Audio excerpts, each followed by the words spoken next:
এতিয়াই তুমি মোৰ লগত মোৰ দাদাৰ ওচৰলৈ যাব লাগিব ব'লা মই এইবোৰ একো কৰিব নোৱাৰো আৰু তুমি যি মোক বেছিকৈ জোৰ কৰা নহয় বিপদ কিন্তু তোমাৰে হ'ব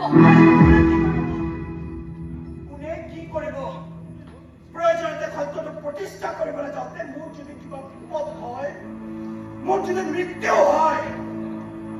এই সকলোবোৰ মই দাদাৰ কাৰণে মোৰ পাতি লওঁ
ভয়ত মই মিছা মাতি দোকানত